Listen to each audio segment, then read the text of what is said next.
We're here in Orlando with the third pop-up event. I held the first one. And I held the second one. Wow, what an exciting event. But first off, I think we really need to say thank you to BG Products. Absolutely. They bring a lot to our industry. And now here we are in Orlando for the third ever pop-up event and have some of the best names in retail here. We're going to talk about all these great people at these pop-up events going across the United States, showcasing these wonderful, great dealerships. Aren't you excited, Ed? I can't wait to get it started. I can't wait to get it started, too. Here we are in Orlando, third pop-up event. Thank you, Ted Ings, for making this happen.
Welcome to the Fixed Ops Roundtable pop-up event. This event is exclusively sponsored by BG Products, partners beyond products. Now, on with the live event. Welcome back to the Fixed Ops Roundtable. Ted, this has been such an exciting day so far, and this is one of my absolute favorite topics that we're getting ready to discuss, marketing and branding. You know, Sarah, one of the things that makes the Fixed Ops Roundtable so unique is the spin and the themes that we put on the branding and marketing. And today, in addition to having Ed Roberts and Tully on our panel, we're so grateful to have the marketing genius behind the Fixed Ops Roundtable. Michelle McLean is here with us, and our great friend, Sean Kingery, Vice President of Fixed Operations at the Kaiser Automotive Group. So, if you would, Michelle, kind of take us back to the early days of the Roundtable. You got involved, I believe, starting with the second one that we did in California. Take us through that and how it got started. Sure. You know, it was really funny because I remember having a conversation with you on the phone, Ted, and we were trying to come up with some different ideas for images. And Ted was like, well, I need a roundtable with number 2 and number 3 and number 4. And I said, Ted, you know, I think it'd be really cool if we came up with some different ideas. And so as we began to shift and pivot, starting with the Las Vegas event, I said, why don't we do something called Viva Las Vegas? And, you know, it turned out it was such an incredible event. And, you know, obviously then we had things happen, of course, with the pandemic. The whole world changed.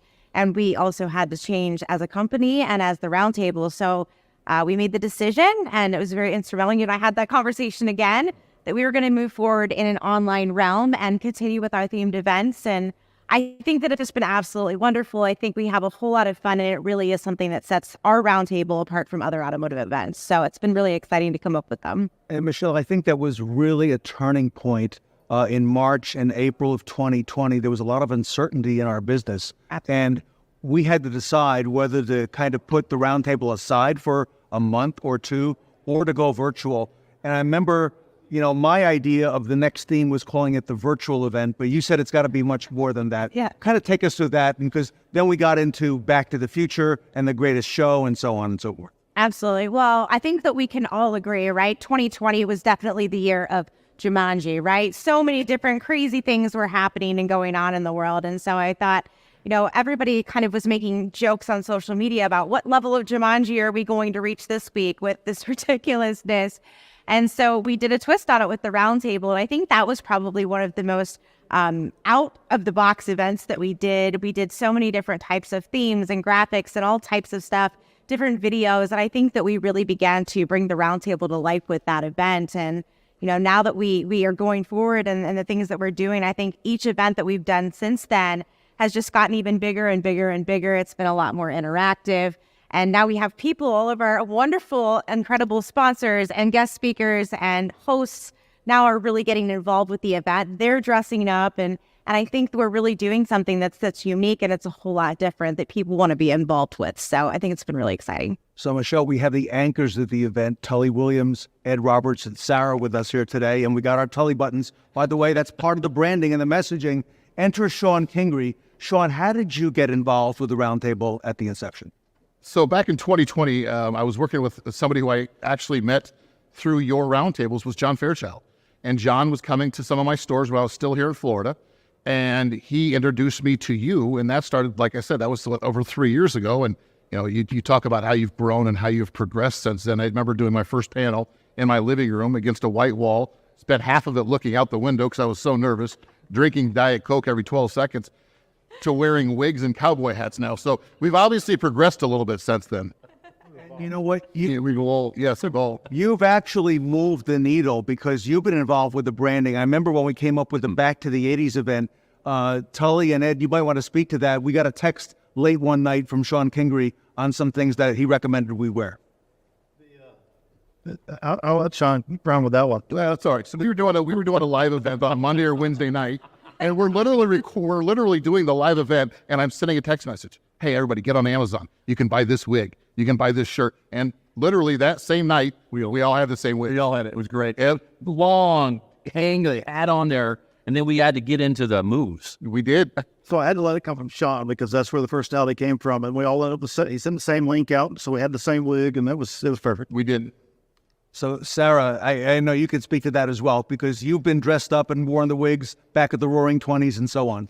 Yes. So, I've absolutely loved how the themes have evolved as you continue to build these different events. And it just keeps going more and more as we keep adding things to it.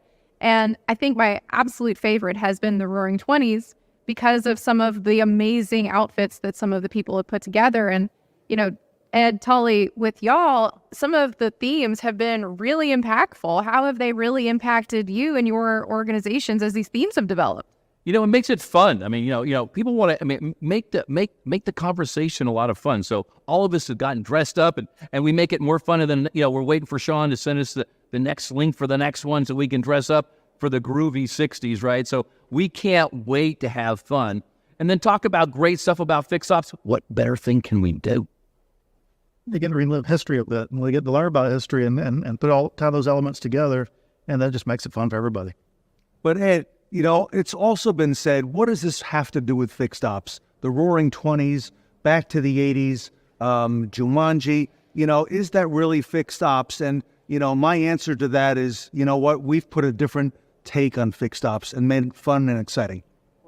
Truly, yes. It's a different take on fixed ops. We are in the people business.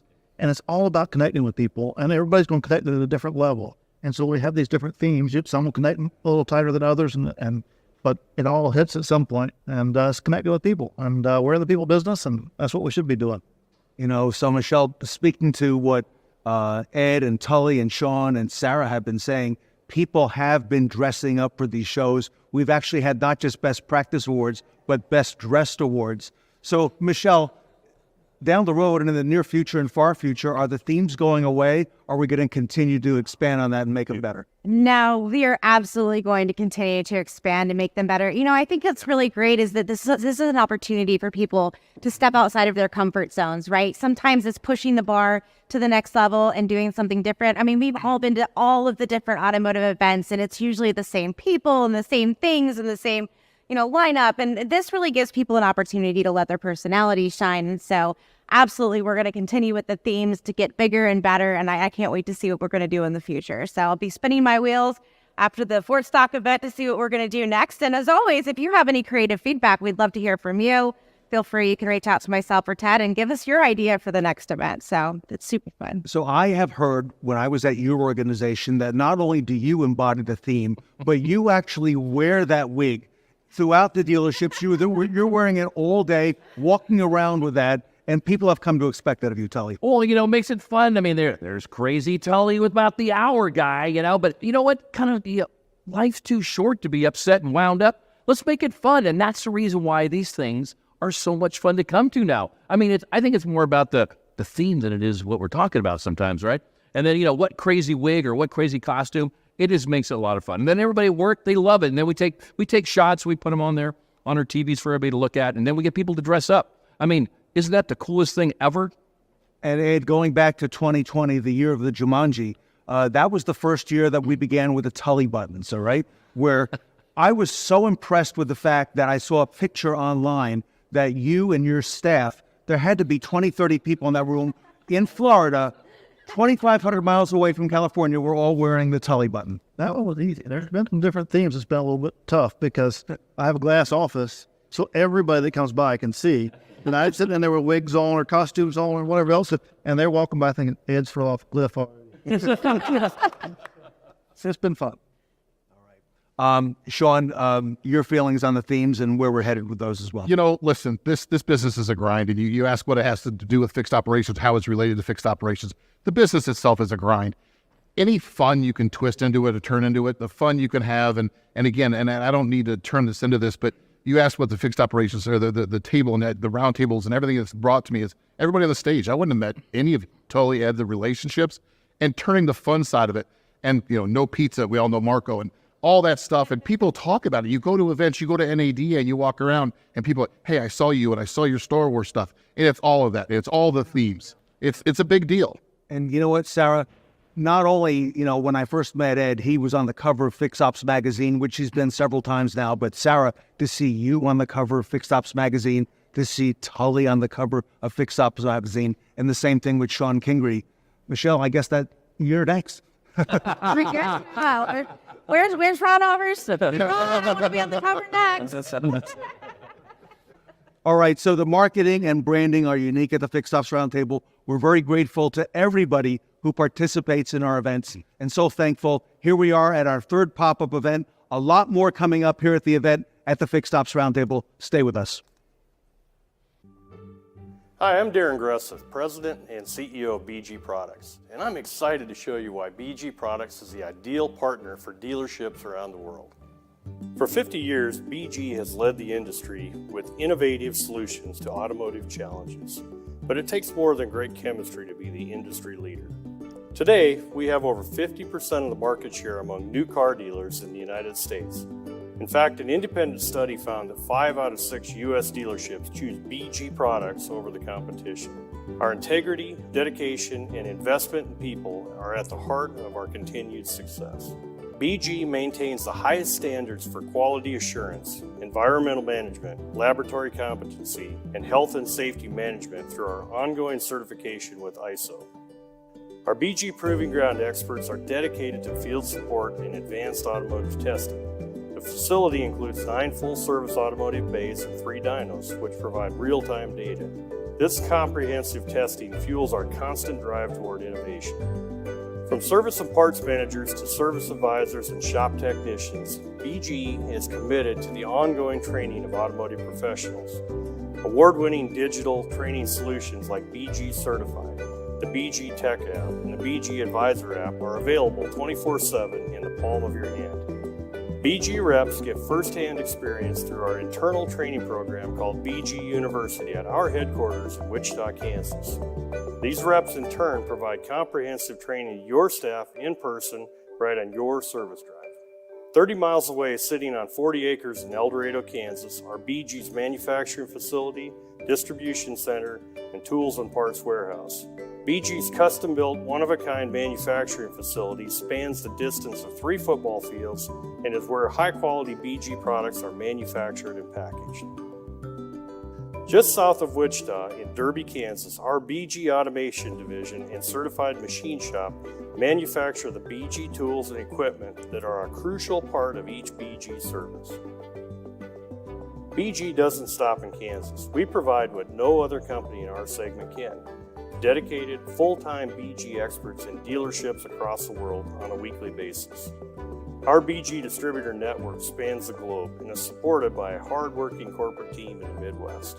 With award-winning training, unbeatable customer retention programs, and accessible local BG reps, we ensure that BG distributors have everything they need to support you. BG is your partner beyond products.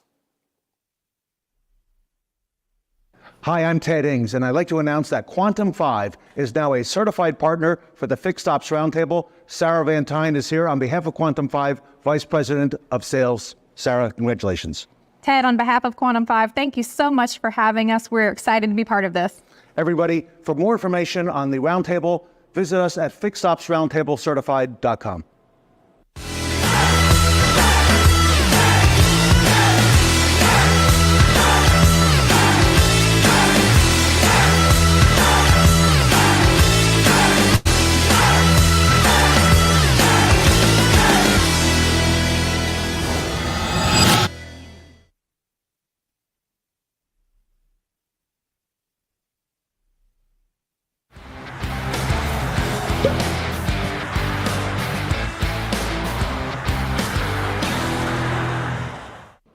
Welcome back to the Fixed Ops Roundtable. I'm Sarah Van Tine here with Ted Ings.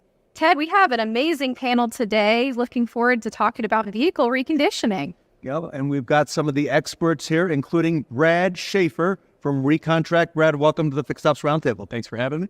So we've got a lot of perspectives here. I want to go first to Marco for a technician perspective. Marco, reconditioning has been difficult at many, many dealerships. From a technician's perspective, what are some of the challenges that are being experienced? As a technician, I like to know, where is my next car to work on at? That has been a hard thing to do with vehicles in the CPOs or used car inspection that are being reconditioned, because there's so many factors involved in it, like a rim repair, glass repair, paint repair. I do not really know where this car physically is on my lot. I built my day based on my computer screen, like what parts came in, what OKs do I have. So to have a system that will show me where this car is at physically and where it's at in the repair process, because if the rims were just done, I don't want to put tires on brand new rims. Brand new rims that just got painted. So where are we at time-wise? Where are we at physically-wise? And when can I get the car to go home rich and tired from fixing it? Phil, you want to do that? Oh, I just love that. Marco's spot on. But here's the thing with that used cars. Used cars brings a dealership together. Used cars drive sales, parts, and hours in the shop. And what it talks about is what causes that cluster is communication. When the car is bought, how fast can we get that into Marcos's hand to do that quality video inspection? How can we get that done fast? And it's usually because of communication. And what this program can help us with is drive that communication so everybody in the dealer knows where that car is. Our goal is to get cars in and out, parts and labor all together within that 1 to 2 day period, right? That's the goal. And you can't get authorizations. You can't get all that stuff without a program to monitor it. It is a huge deal. Sean Gangry. You know, the one thing this tool brings, and communication's key. It's all about communication. We talked about it earlier in an earlier panel. It's silos. This tool breaks down the silos. Service has had the car for 8 days, or pictures has had it for 4 days. It removes that unknown, and it tells you where your breakdown of communication is. Brad, over to you. You know, that's the piece of it. I mean, Marco said it uses the DMS to try to track reconditioning. It's so much more than that, right? You do the mechanical piece, and most dealerships can do that okay. It gets lost beyond that. So, then you're dealing with vendors, you're dealing with every person that touches it, like you said, the accounting, the parts, the body shop, the vendors. It's the one piece of the dealership that gets lost, and people kind of just give up after a while. How many years have you had the problem, right? Since you've been in the industry, since you started, right? And Brad, you saw this years ago because you are the architect who put all this together with Recontract. I spent 25 years in retail, and the reason this exists today is because I failed at my job for 25 years, right? I couldn't do it. No matter what I tried to do, there was no solution out there that was automated, that allowed the car to go from stage to stage through seamless communication, because you're trying to connect everybody together. And, my solution, other solutions, they just need to be able to connect it all together. And if you don't, you're going to consistently have lost cars. And these things are, holding costs. Where are you at on holding costs? What's a car cost you a day? It's huge. And what's huge about that part of it is, I take it a step further. We talk about 3 days on the lot. At day 5, we cut the bill in half. And when I say cut the bill in half, I cut the labor, I cut the tech time in half. It's amazing how quick you want to see a car go through the system. make it hurt in the pocketbook a little bit. It's funny. You say 3 days, right? Yes. There's not a dealer that we've hooked up to yet that said 3 days, and it actually was 3 days. Right. It's typically 6, and if you say you're 6, it's typically 12. It's those cars that get lost that if you don't have a tool that tells you which car you need to focus on, it's a vicious circle of lost revenue from holding costs. So, Marco, let me come over to you. How do we fix I keep hearing the word communication. How do we fix that communication gap at the retail level, from the technician's perspective? And I'll ask everybody on the panel the same question. I think that just like with anything else we use in the dealership, that if everybody actually does what they're supposed to, like say a multi-point inspection, whether it's DMS, if you just flag your cars appropriately where you're at, real simple, you sit at your computer anyways, point, click, done. No matter what it is, point, click, done. Is the car on hold for parts? Are we waiting for an okay? Is it at the window shop? If everybody does that, including the technicians, stop being lazy, because at the end, it just comes around and bites you in the butt. That's a given. Every time it happens, it's a boomerang. Stop throwing those boomerangs and just start hitting the right buttons. Everyone in the dealership. That's it. When you look at the holdup when it comes to the repair side, is everybody says, oh, I got it dialed in. You are exactly right. If you're 2, you're actually 4. If you're 4, you're actually 8. What really boils down is, at 1, the speed to write up the repair order. Now we're tracking from the date of purchase to the RO written. Next is, how fast can we get that inspection done? And here's the most important piece, authorized by the used car manager or whoever's authorizing it, with pictures and video. Here's the deal. We want to be transparent. Have a way to show the transparency. And then after that, then bang, how fast can we get that car done? And goes off to all the cosmetics that need to be done. The key issue is driving the speed, which helps Marco's rich and tired every day. Rich and tired, my friend. You said from the RO, right? I'm gonna add another piece of this that we find consistently. We're seeing on average between 1 and 3 days on average that people own the vehicles before that RO is even written. So you need to be tracking every aspect of that car from the time you acquire it to the time that car is on the front line and ready for sale, because you'll pick up just a couple of days if you're looking at that piece alone. And when you say that, is that what happens to a used car manager? They go out there and look at it and say, look at the car I bought. Oh, it's so pretty. And the next day they look at it again. And then they give it to the service department. Give it to us the day they buy it. Yep. Sean Gingrey? You know what? It's the key word that's key to everything in the dealership from all to all. It's accountability. The recon tools are all about accountability. Everybody has to do their job when it comes from the used car manager to the service manager to the service writer to the technician to the touch-up paint, everything else. You can't miss any steps. And if you hold people accountable, it will work. The only way you're going to hold them accountable is to track it. That is correct. You have to have a tool, whether it's my tool, whether it's in it. You have to track every piece of the puzzle so you know where to focus your time. That is correct. Correct.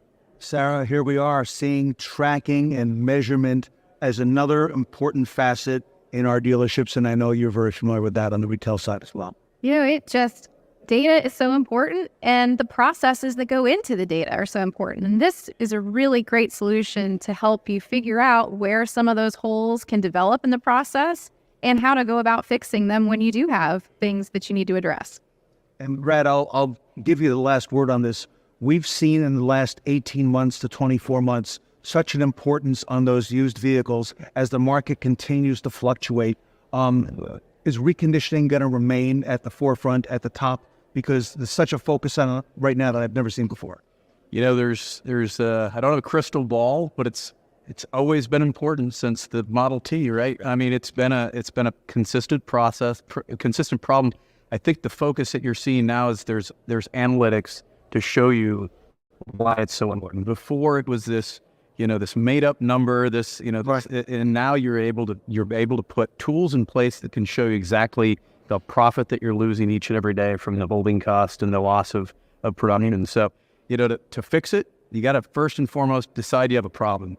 And that's what people don't do today. They think they have a problem. You have to decide you have a problem. You have to put a stake in the ground and say, today is the day we're going to make an effort. And the accountability piece comes in after that. And then it's just leadership, right? I mean, technology doesn't fix anything. It's good leadership. And this tool or any tool that you back and support and implement and then monitor makes a big change. Sure does. Everybody, Brad Schaefer from Recontract here with us today at the pop-up at the Fixed Ops Roundtable. Don't go away. We have a lot more ahead at the event.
The Fixed Ops Roundtable Certified Program is designed to help preferred dealers and partners with powerful tools and resources. Learn more at fixedopsroundtablecertified.com.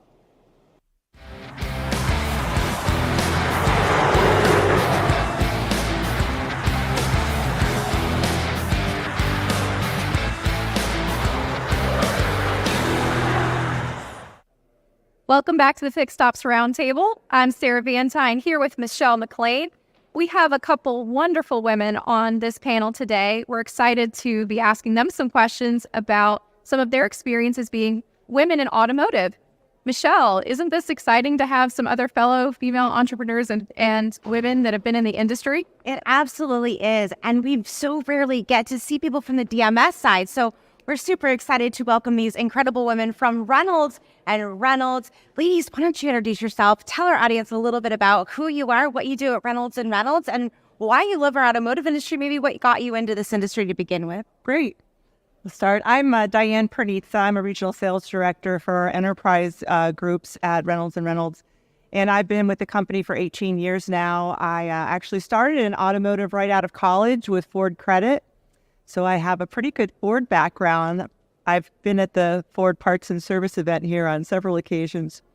And after I left Ford Credit, I was actually given an opportunity through a synergies program where Ford Division and Ford Credit shared talent between each other. And I was oftentimes, being in the right place and at the right time is good for you, whether you're a man or a woman.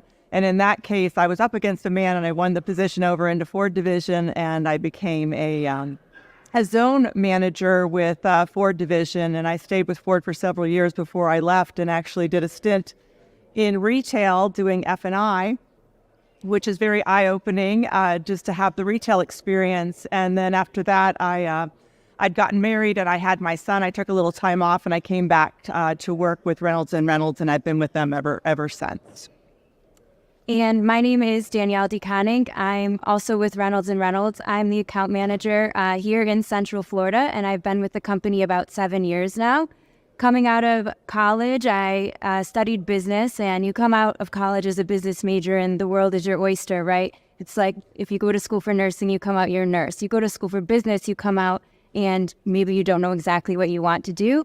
I did know that being from upstate New York, I wanted to leave the cold. So I got myself down to Florida actually by working for Disney.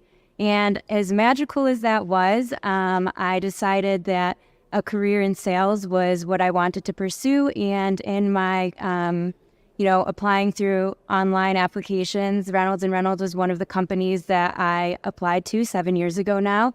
And I was really impressed by the amount that they invested in their employees, specifically for the sales training program. So that's what got me started in my sales career with Reynolds. And of course, that is how I got into the automotive retail space as well.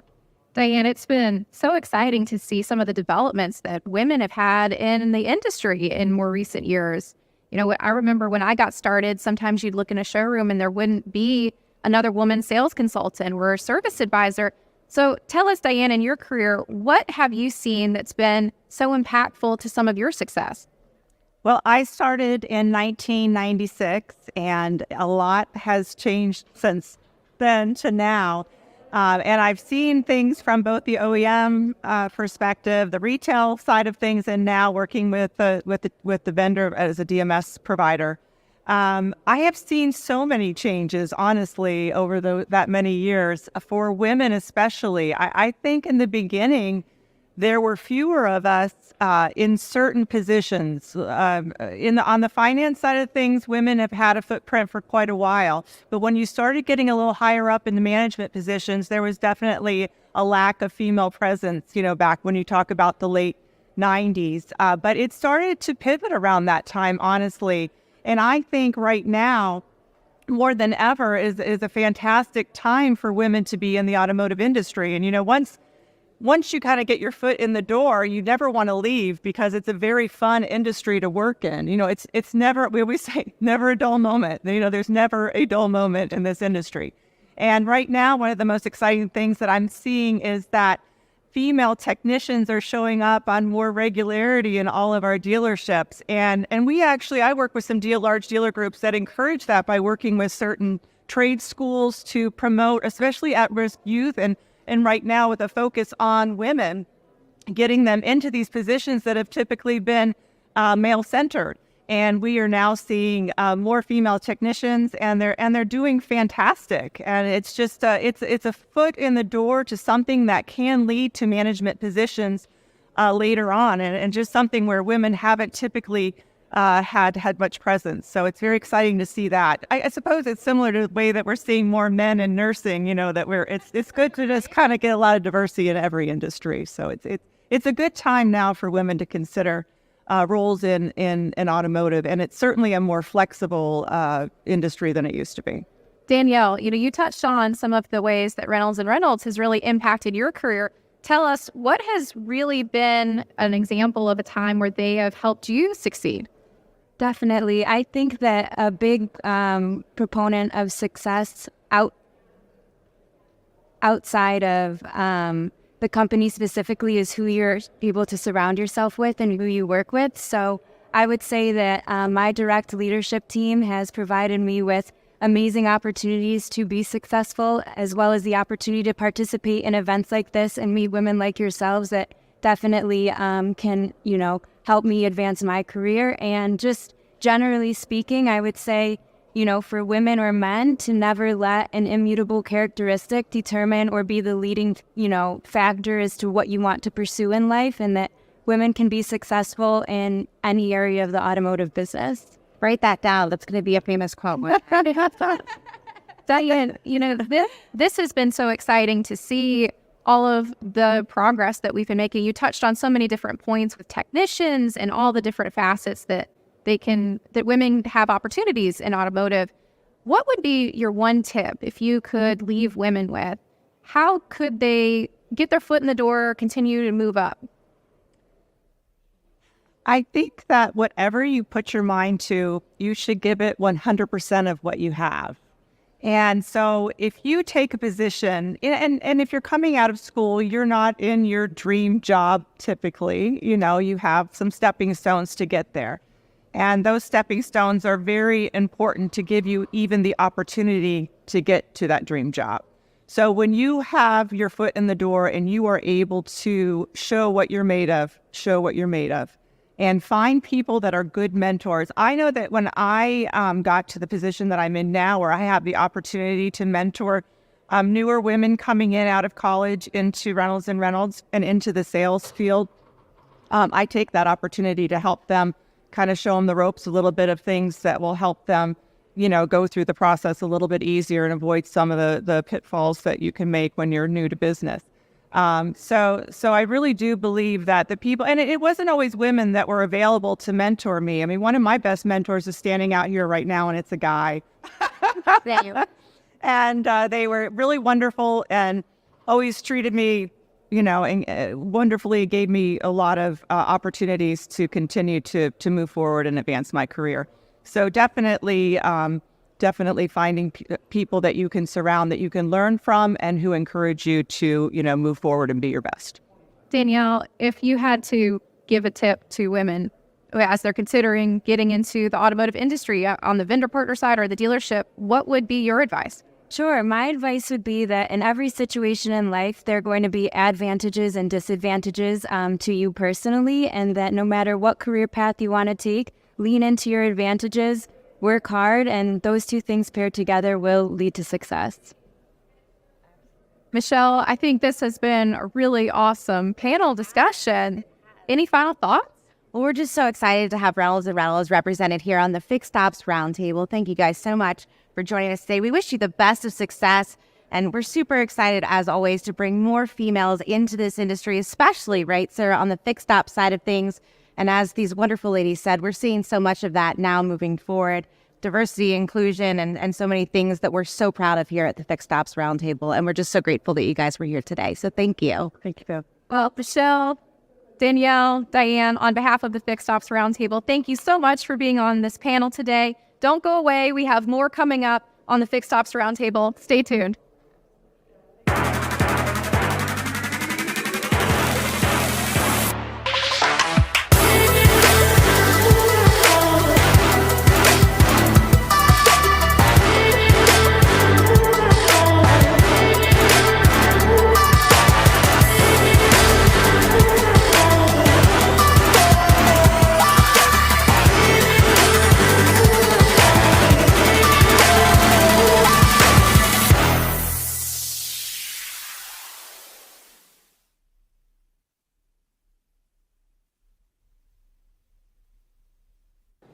Our revolutionary pop-up events have sparked a new wave of growth and innovation.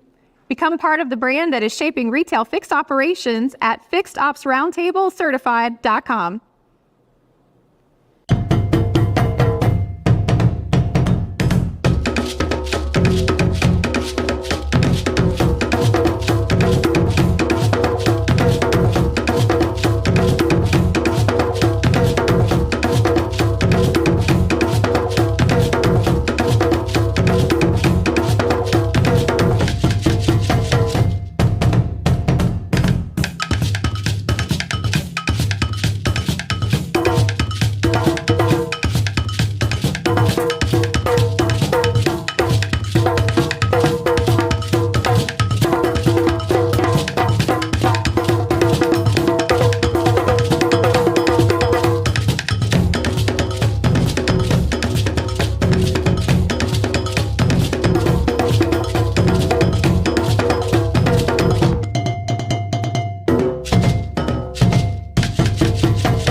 Welcome back to the Fixed Ops Roundtable. I'm Sarah Vantine here with Ted Ings. We have Rob Leary here with BG Products, the exclusive sponsor of the Fixed Ops Roundtable. Rob. Thank you. Thanks, Ted. Thanks, Sarah. Great to have you. Yeah, thank you very much. Appreciate it. So, BG Products is the exclusive sponsor of these pop-up events. We're very grateful to you and for Team 1 BG, okay? Yeah. For what you do for our industry. Well, thank you. What you do for our industry, like I always said, you made the fixed ops the new front door to the dealership, right? You know, I haven't seen you in a while with all that's gone on with all the virtual stuff that we did. Yeah. You know, we did the first couple events together. Oh, yeah. Okay? So I got to ask you, I was just at BG Products. I had a chance to spend a couple days there with the team.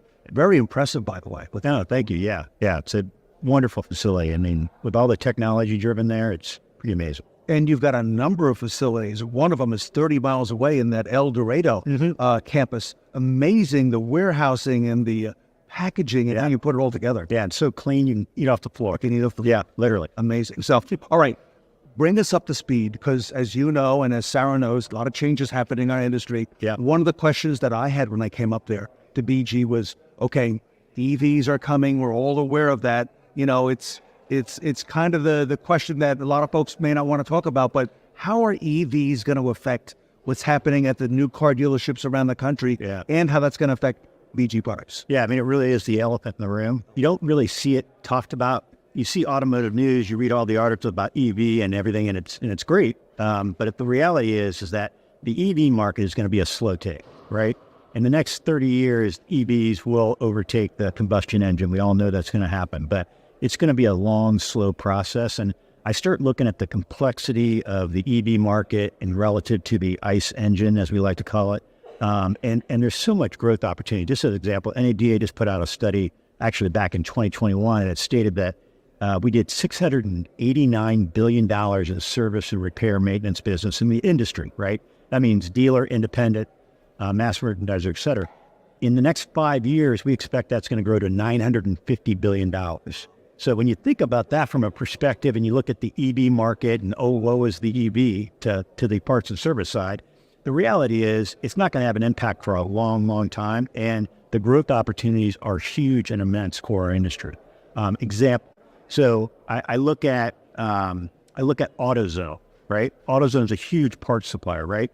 So their stock today and pre-pandemic, I think it was trading at like $1,200, which is a lot for a stock, $1,200 per share.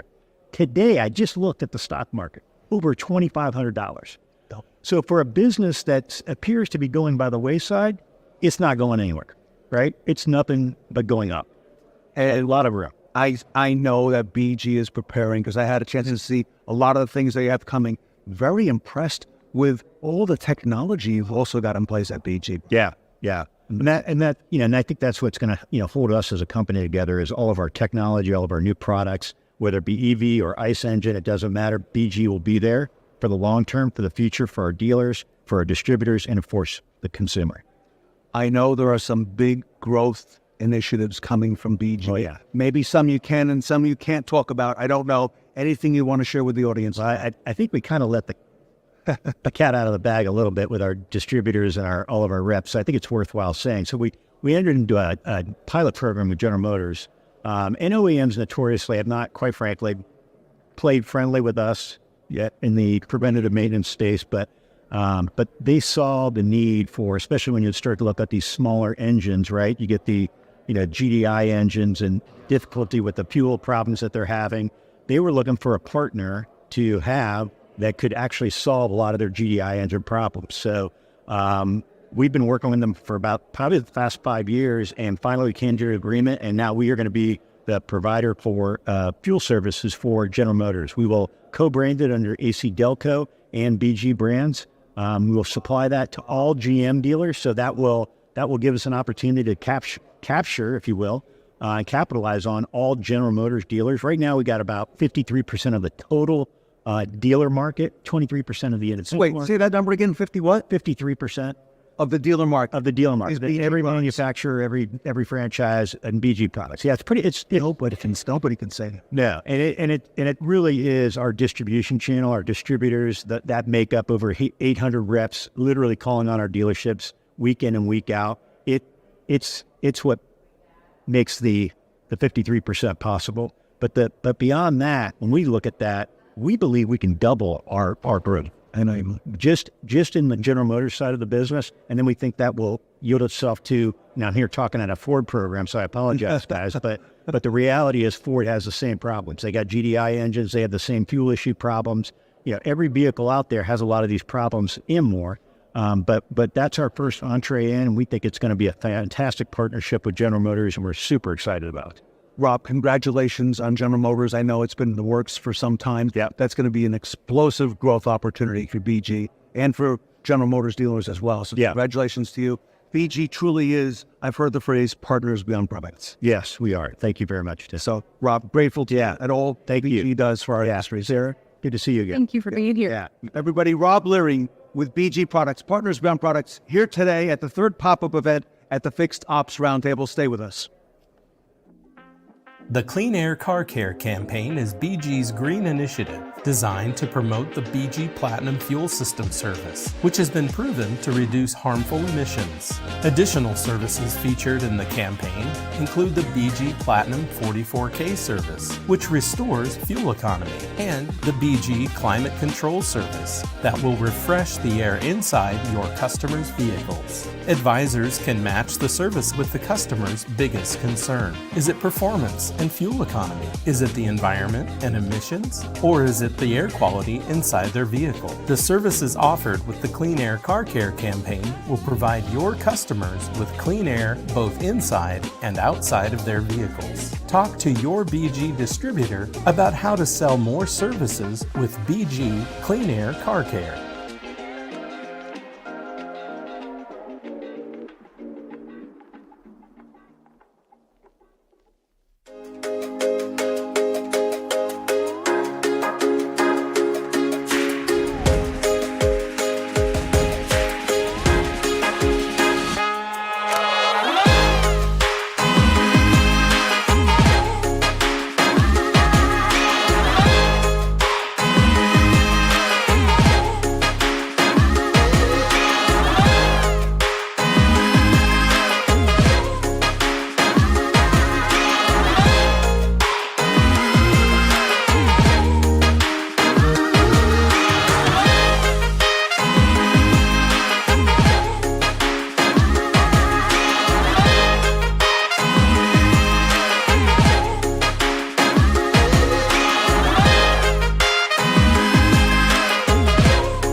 Welcome back to the Fixed Ops Roundtable. I'm Sarah Vantine here with Ted Ames. Ted, we have a special guest here, Sean Leibold, and some exciting things to announce. Yep. Sarah, we're very grateful to Reynolds and Reynolds for their support of the Fixed Ops Roundtable.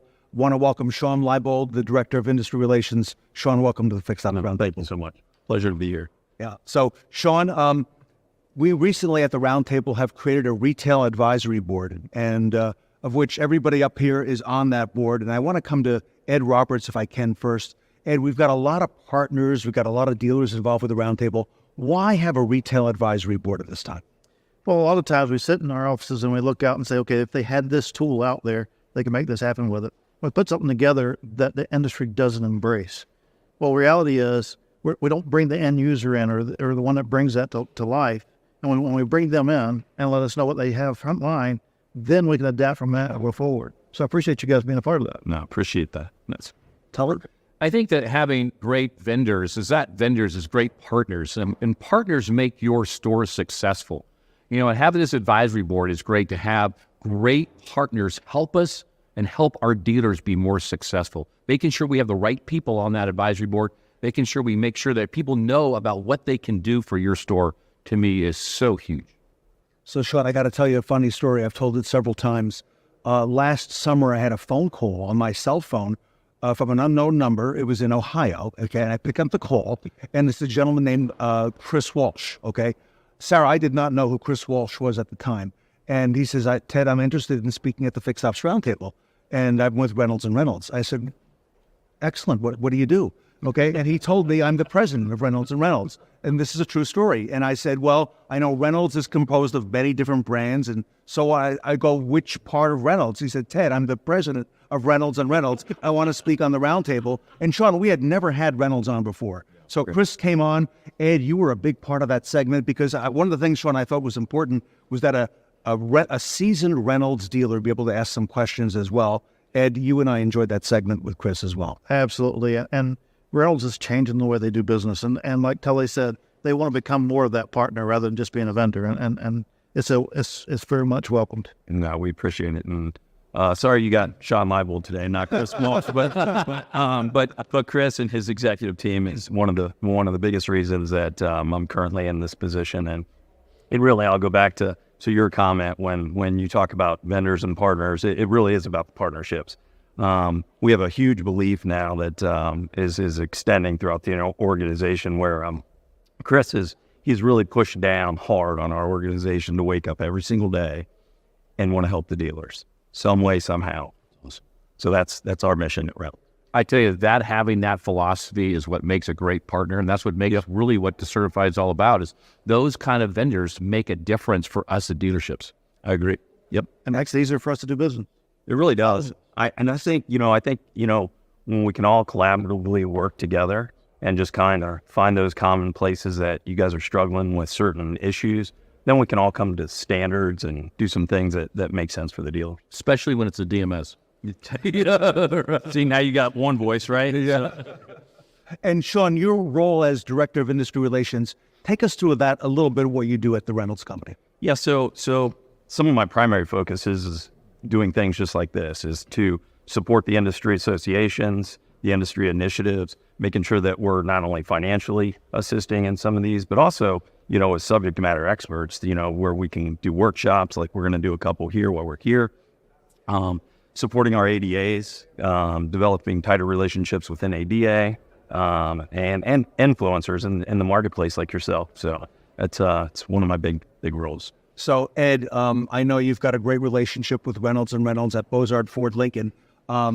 Reynolds has become a part of the event, Sean, that now we've recently had Go Moto on several times on our roundtables. And what I thought was so unique, some things that I did not know about Go Moto, they have a Spanish language option that enables write-up. And we had some of the best dealers in the country talking about how they utilize that as well. Recontract, okay? And having some of the dealers and managers who are using that product on the roundtable as well. Proton Dealership IT. Right now, everything going on with the Safeguards Act and with compliance. Tully, you were one of the first people to point that out to me, that we really got to get on this safeguards thing, maybe even a year ago. And now, even on the marketing, having the folks at Naked Line be a part of it. Yep. Sean, you've got a lot of these brands. How do you at Reynolds speak with a consistent message along the Fixed Ops platform? I think you hit on 4 really good ones. There's a couple more, but we use the word agnostic right now pretty heavily. And I think it goes back to the story we're trying to also tell us, look, we want to try to help dealers fix problems, and we don't necessarily need them to be on our DMS. So we have these other solutions that if a dealer's got a problem and they're 2 years into a 5-year contract with one of our, competitors, well, at least maybe they can look into something like a Go Moto or Recon or Reverse Risk or something that can align to a need that they have that maybe that their current provider doesn't have. And once again, it's just the ecosystem working together to come solve these problems. So everybody, one of the things the Retail Advisory Board is going to be doing is going to be assisting in our certified process. Ed, you're a certified dealer now with the Fixed Ops Roundtable. Tully, Nilo Company as well. Talk to us about the importance of certifying dealers as well and making sure that they have standards, so that it's not something that they can, just automatically become. We're looking at rolling it out and doing it in such a way that really reflects the excellence of the dealers, such as your groups as well. It goes back to branding. There's 18,000 dealers out there, and everybody has a different baseline. When you got a baseline that standardizes where you're going from here, that gets you to a certification level, then it allows us something else to brand from. I also think that, having standards from leaders in the industry helps make sure that we pick the right vendor having vendors that, start up and they've been in business for 3 months and the product isn't tested. The thing with Reynolds and Reynolds is that they've been around forever, and you look at their experience and are they having great relationships with their vendor partners? To me, that is most critical. And when you look at great vendors, it's part of the relationship that you have with your vendor is what's successful. So us having certified vendors that are committed to the dealership, to me, is number one. And when they come out and find our pain points and go back and bring a product to market that helps us with it, then we all win. Yep. No, that's a great point. And right to Ed's point, take our feedback, not just Ed and Tully, but all of the great dealerships out there with great feedback. Because, there's some great ideas out there. And if vendors are open to feedback, the world changes. Yep. And Sarah, I know you are a big part of bringing fixed ops to the forefront. As dealers continue to evolve and get more into the fixed ops space, a lot of times, Sarah, dealers don't know one partner to another who's got the experience, who's good at what they do, and maybe not quite so good yet. So I think that's also important that we are looking at that as part of the program. It is so important because really at the end of the day, and I think all of us are testament to that, but it's the relationships that you have with your partners that really set the difference between how your employees experience things and also your customers. So Sean, we're very grateful to you and the team at Reynolds & Reynolds for your great support, and look forward to working with you and with Ed and with Sarah and with Tully as well. Looking forward to it. And looking forward to the workshops. Nope, absolutely. Thank you. All right, everybody. Reynolds & Reynolds, Sean Leibold, here today as part of our Retail Advisory Board with Tully Williams, Ed Roberts, and Sarah Vantine. Don't go away. We have a lot coming up here today at the Fixed Ops Roundtable pop-up event.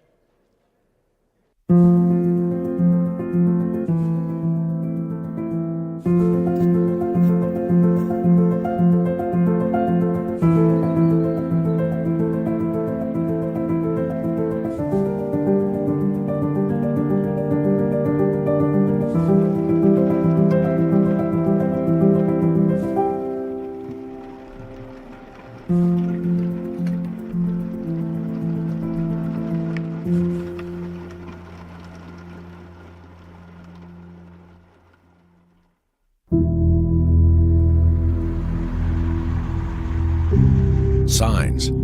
They tell you the road, places you're going, the promise that awaits. No matter where you go, when you see this sign, it means I take my car here and it runs better and lasts longer, guaranteed. It's a bold statement, but it's one that BG has proven over and over for more than 50 years.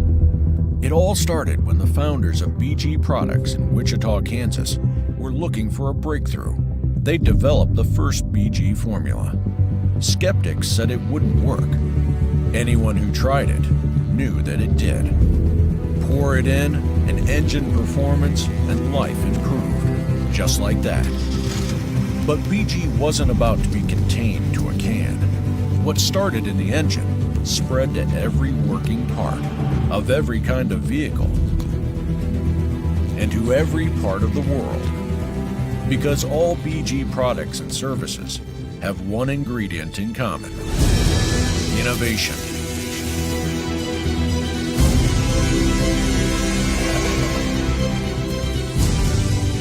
Through cutting-edge research and development, state-of-the-art resources,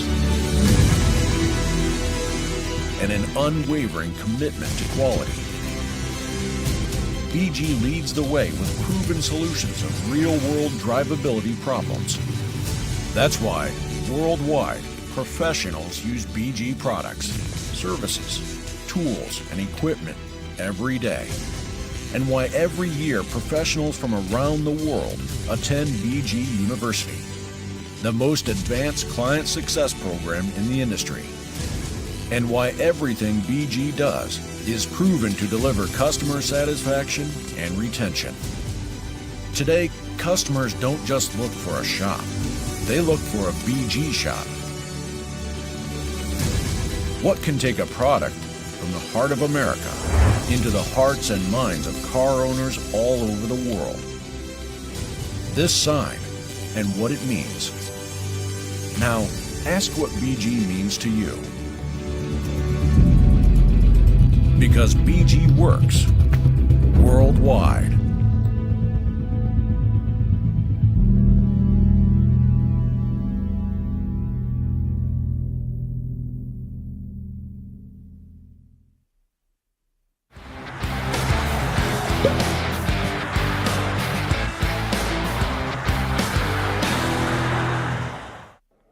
Welcome back to the Fixed Ops Roundtable. I'm Sarah Vantine here with Ted Ings, and we're excited to introduce David Reineke with Automotive Warranty Network. David, welcome to the Fixed Ops Roundtable. Thank you very much. Thank you. And by the way, very grateful to you and to announce that Automotive Warranty Network and David Reineke are going to be, Sarah, on our advisory board at the Fixed Ops Roundtable. Congratulations. Thank you very much. We're very honored to be a part of it.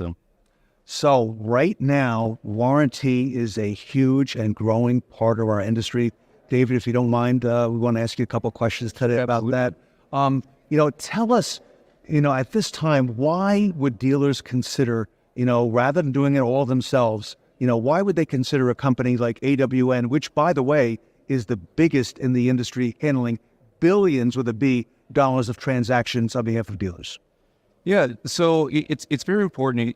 I think a lot of people, some dealers still think there's this that anybody can submit a warranty claim, but it really takes a very skilled person to do it. Anybody can submit a claim and get it to pay, but ultimately we want to make sure it gets paid and that the dealership gets to keep that money in the event of an audit. So it's such a huge part. Our average client, submits about $200,000 a month in warranty parts and labor. So, that's, over $2 million a year on average. So, it's a very important thing.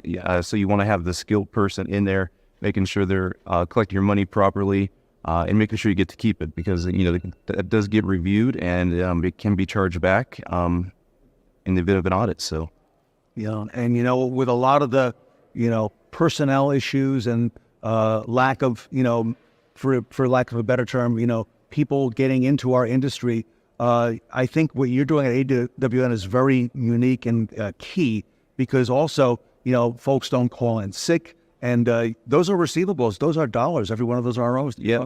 So that's a big plus in why, dealerships and dealer groups come to our company, because, just like you said, we don't take time off. So our people do take time off, but they never feel it. So we have a full department of people that cover, when they do go on vacation. So it's very seamless for the dealership. So there's no, calling in sick. There's no vacation time. You can expect for us to always be on and always be submitting claims.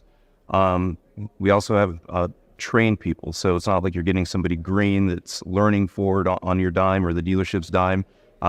Every single one of our clients gets a skilled, trained warranty administrator who knows the brand, keeps up on the policies, keeps up on the changes, and they basically breathe that manufacturer. So we make sure that we can proficiently get that money collected for the dealership and make sure, again, they get to keep it. Another thing, we do monitor, earlier we talked about warranty schedules. We do monitor that on a weekly basis to make sure that money is getting collected timely. So that's a big tool to make sure that nothing's falling through the cracks. So we like to be able to submit that to the dealership and show them that everything's current. There's nothing slipping in that 30, 60, 90-day column. So we want to make sure that money gets paid and collected timely, and it's not at risk of not getting collected. So, and Sarah, you've spent years in dealership as well. You and I both know that it's maybe not the most glamorous position right now to be a warranty administrator in a store with a lot of the processing that has to go on the dealership level. Oh, yes. It is so important. And how have you been able to help dealerships with more of those opportunities when there are challenges with warranty administration? We have a tool called CARS. It's basically an application that we developed to, when we find discrepancies with warranty claims, we identify those discrepancies, help dealerships learn what it takes to resolve those discrepancies. But more importantly, we report on those discrepancies so that we can help train service personnel on what's needed to prevent those discrepancies from happening in the future. So it's a really good way for us to help educate the dealership on what's required to have a really clean process all the way through. And you mentioned earlier also the audits that you do at AWN that's very proactive, to be able to look at a snapshot of, I'm going to guess maybe 100 ROs. I don't know exactly what number you pull, but to be able to help dealers. Talk to us a little bit about that. Yeah, so basically we pull whatever the scope work is they like. So it depends on the volume of the store. Sometimes 20 ROs might be sufficient. Sometimes, on a larger scale, 100 ROs is what's best. But, we do pull the ROs the same way the manufacturer would. And then we have an auditing department that can actually look at those audits. We have a piece of software that we developed that'll allow us to formulate an audit. And, we put in there what the audit value is, what the potential chargeback amount would be if that was a real audit.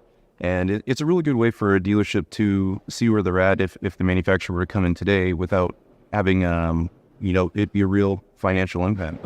So. And I know Automotive Warranty Network, you're constantly working on new things.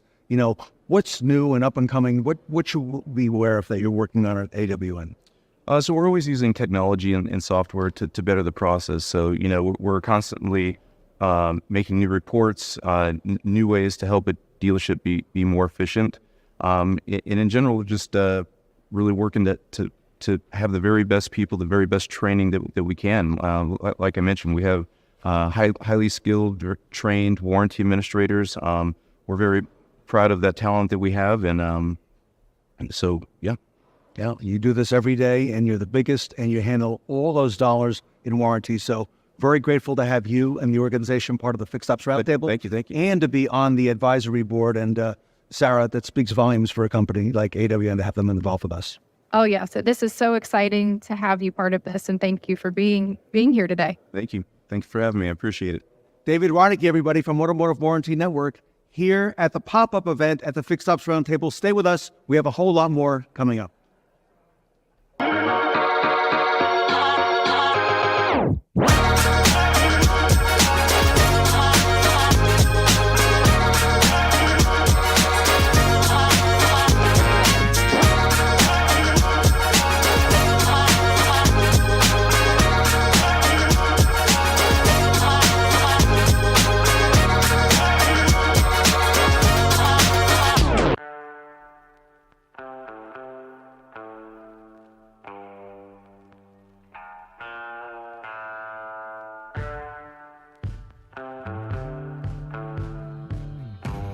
Step 1.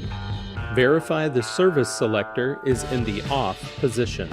Step 2. Connect shop air to the machine. Step 3. Connect appropriate size wand to the extractor.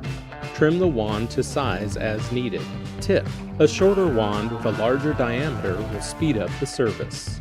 Step 4. Turn the service selector to remove. Step 5.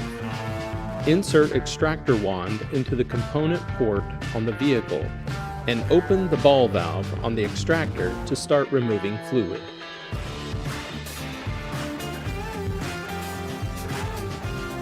Step 6. Once all the fluid has been removed, close the ball valve on the extractor and remove the wand from the component. Step 7. Turn the service selector to off.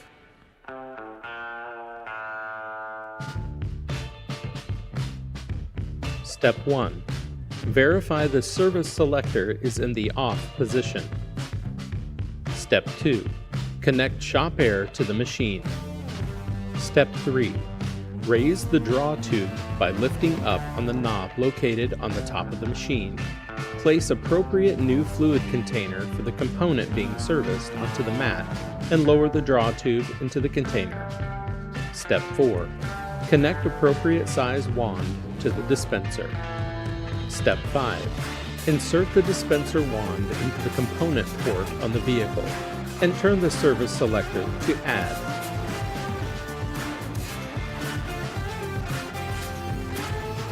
Step 6. Pull the trigger on the dispenser to start filling the vehicle. When the desired amount of fluid has been added, release the trigger and remove the wand from the component. Step 7. Turn the service selector to off.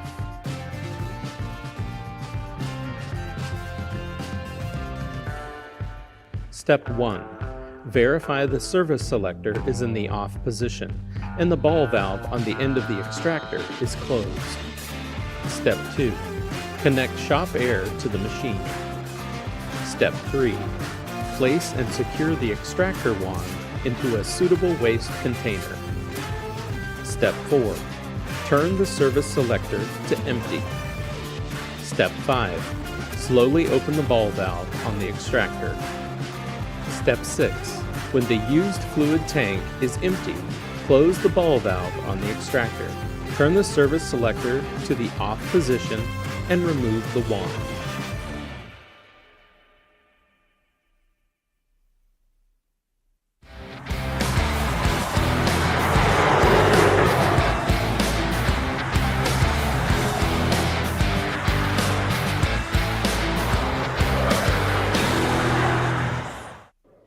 Welcome back to the Fixed Ops Roundtable. I'm Sarah Vantine here with Ted Ings. We have our special guest, Corey Kohler, along with Sean Kingery and Tully Williams.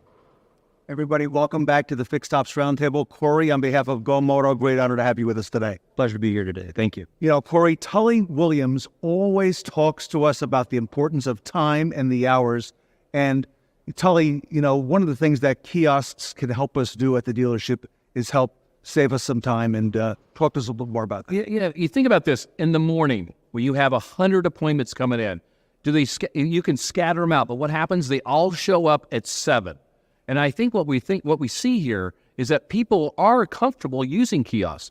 As restaurants and stores have designed kiosks and people are familiar with them, why haven't we brought that in for our dealerships? And think about when you're looking at a quick lane or a quick lube where you have a lot of maintenance, where it's standard. What happens? Instantaneously, all menus are displayed. But we're making it easy for the customer to say yes and get them in and out quickly. Kiosks can really help drive those hours and drive that traffic in. And guess what? Get it to the technician so they can do an inspection, make those recommendations we tell our family members.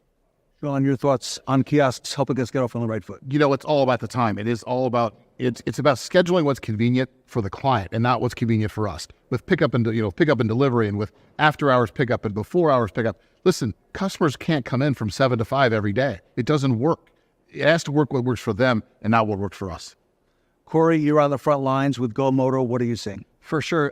So the ability to kind of offload some of that work is definitely important. The other thing that we find is that there are a lot of the tasks that advisors have to do, things like getting the right phone number and the right email and, asking if you want wipers and things that fall on that line. And the kiosk does that consistently, right? It asks it every time because it doesn't have a bad day. It always shows up. The other thing that we found is it's really helpful in generating interest from the sales side of things, right? So a number of our customers have experienced a lot of success because it's a very soft sell for a consumer to ask if they want a valuation on a vehicle. To be able to very softly say, hey, we'd like to get an evaluation of your car, and we'd be more than happy to do it while it's in for service. So a number of different areas that it falls into play. The other piece that's really key is it's meeting consumers on what their desires are, right? You think about an omni-channel presence, right? I can go and I can talk to a person, or I can go to a kiosk, much like what we're seeing in a lot of the other retail spaces. And Corey, I learned from Go Moto on the Fixed Ops Roundtable the importance of how that trade evaluation is a big part of the service process and how Go Moto includes that. Kiosks also help the service advisors save time throughout the day. Talk to us a little bit about that. Absolutely. So, you think about going to the doctor, right? The doctor doesn't come in and get your height and your weight and, take your blood pressure and all those things. Those are all kind of the standards that have to happen, but really the magic is when the doctor comes in and he looks over everything and says, here's what's wrong, right?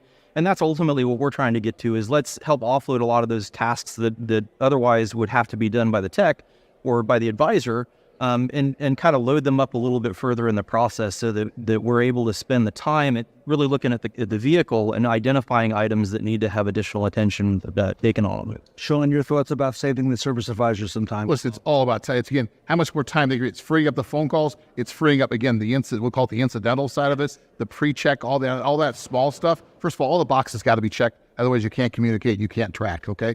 Tully and I have been on a few of these panels with Go Moto before. And by the way, Go Moto doesn't call in sick. It doesn't. It's always there. But it gets those out of the way so the advisor's free to sell hours. Absolutely. Sean, I was impressed. You were on that panel that we had on the Spanish language option at Go Moto earlier this year. And a number of dealers who are using that with great success. Another thing that I don't think many people in the audience were aware of, that the kiosk at Go Moto offers all these additional things. It does, and I was unaware of it at the time until we had the panel that it was bilingual. And this year at NADA in Dallas, Texas, we were talking about the pickup and delivery and the advantage that Ford's offering now. And as far as money, They literally programmed that question on the fly. Sitting at the Go Moto kiosk, they programmed it, and boom, it was up and running. It was a question: would you like us to deliver your vehicles? I can make money on that. Yeah, absolutely. And I know, Sarah, you've seen it as well in retail, that the customer's schedule, their life schedule for dropping off the car, does not always match up with the shop schedule, and how that is such an important part of the aspect in scheduling at the dealership as well. It truly is. You're giving the customer so many more options to choose what works best for them. Some people are going to want to talk to a person. Other people, they don't need all that, and they want to be able to have that flexibility to do things on their terms. Tully, what do you think? I think that's awesome, because you think about when your driveway is lined up, you are 5-10 cars deep, right? A customer pulls in, and what do they think? Oh, this is a nightmare. But you know what? That person can do what? Get out of the car, walk up to the kiosk. I'm just here for my next service. You chop a couple buttons, guess what happens? A menu pops up. They select the menu. We ask if they want evaluation of their car. It falls into the parameter. This is all happening in seconds. And then they hit yes, they sign, and off they go. What more can we ask for instead of that customer waiting maybe an hour, 30 minutes to an hour, where this person is irritated? Now this person is like, wow, that was easy, right? And then what happens when they say they're easy? They buy recommendations that our technicians are recommending. This is what's going to help us drive that repeat and referral business. If your store is a cluster in the morning, this can help you get out of that cluster. And Tully, I think more and more customers, like you mentioned earlier, are familiar. They use kiosks in other parts of their life. So why not at the dealership? Correct. If you go into a restaurant that it has a walk-up, do you want to talk to the person or do you want to talk to a kiosk? I'm going to the kiosk, right? I mean, everybody does DoorDash, right? DoorDash is a kiosk. And now they have them at the restaurants. Why would we not that one at the dealership? Why aren't we making sure that everybody has an option to do what they want? If someone wants to sit at a desk and talk to them, perfect, we'll do that. If someone wants to get in and out quick because they're comfortable with it, absolutely.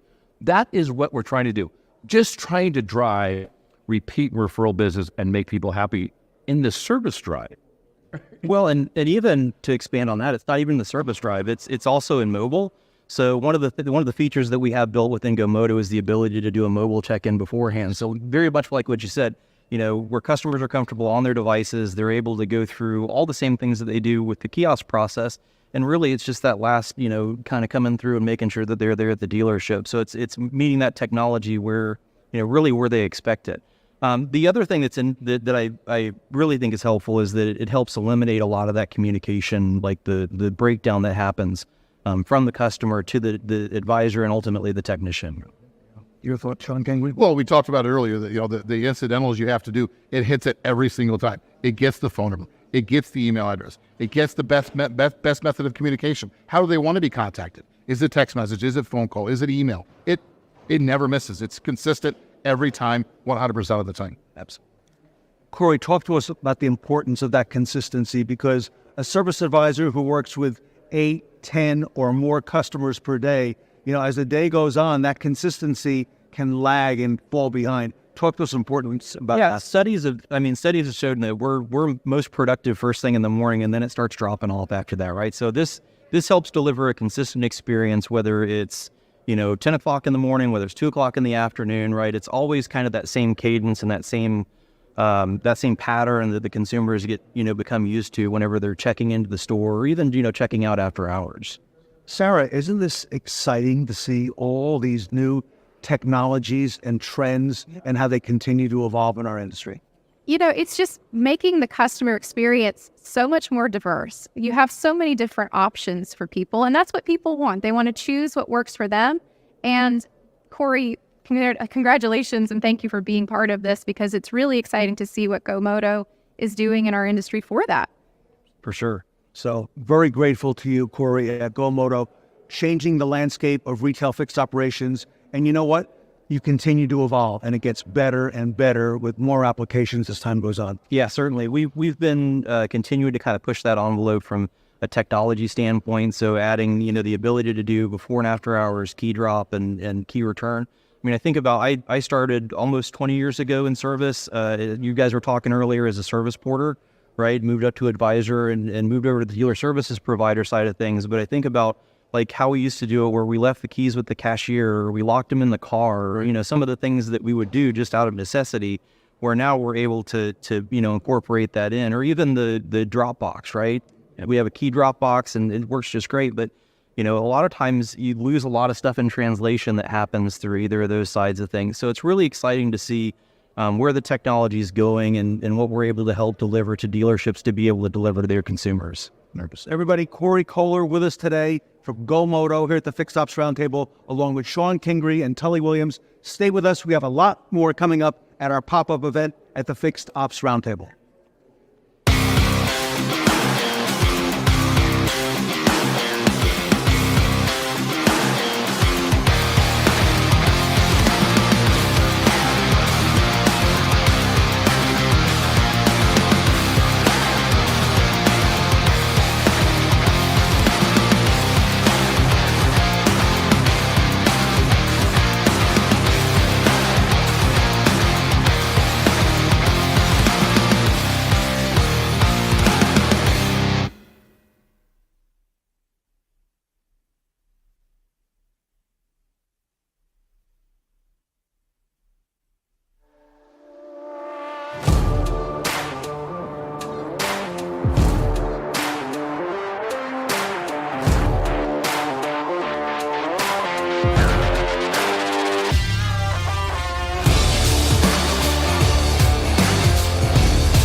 Welcome back to the Fixed Ops Roundtable. I'm Sarah Van Tyne here with Ted Ings, and we are excited to be discussing Ed Roberts' new book. Ed, thank you for being here. Thank you. Glad to talk about it. It's been a process and nearing the end of the journey.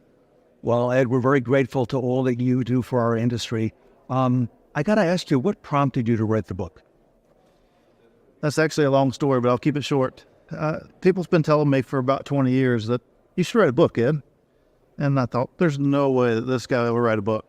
It just didn't seem like it was something in my wheelhouse. But about 10 years ago, I started writing notes down. I said, if I ever retire and decide that I want to put something together, or at least have some notes to reflect back on. And late last year, or actually middle of last year, kind of got pushed over that edge a little bit by a couple different things that's happened. And so it's time to write a book. And so I took those notes and turned it into a 13-chapter book, really breaking down what allows us to be effective leaders. And I wrote it in a format that it doesn't necessarily just tie to the automotive industry, because in any industry, it's all about people and developing our people and allowing them to see that they're capable of more than what they've done. And so hopefully it'll become a little more widespread than just automotive. But it sounds like you've been working on it for quite some time. What prompted you to write this now and publish it now? I always say that there's no time like the present. And finally I had to look in the mirror a bit on that, because that's something I've put off for quite some time, been pressured for quite some time. And I was listening to a friend of mine's book late last year, and I said, you know what? It's time for me to do it. So I picked up the phone, pushed pause, picked up the phone, called the author of that book and says, you've inspired me to write my book. So here we go. I know you and I always share stories. You always have a lot of examples and stories to tell. I'm sure you've included a couple of those in the book. Anyone that you'd like to share with us today? There is a few stories in there, certainly. I'm going to leave the audience in suspense on those stories, but I will certainly tell the audience that you can do whatever you put your mind to. I came from very humble beginnings and was told no several times trying to get into any industry, and then finally got an opportunity. And it has been a whirlwind since. And I've been blessed. And truly what it is, Ted, is bringing attitude and effort every single day.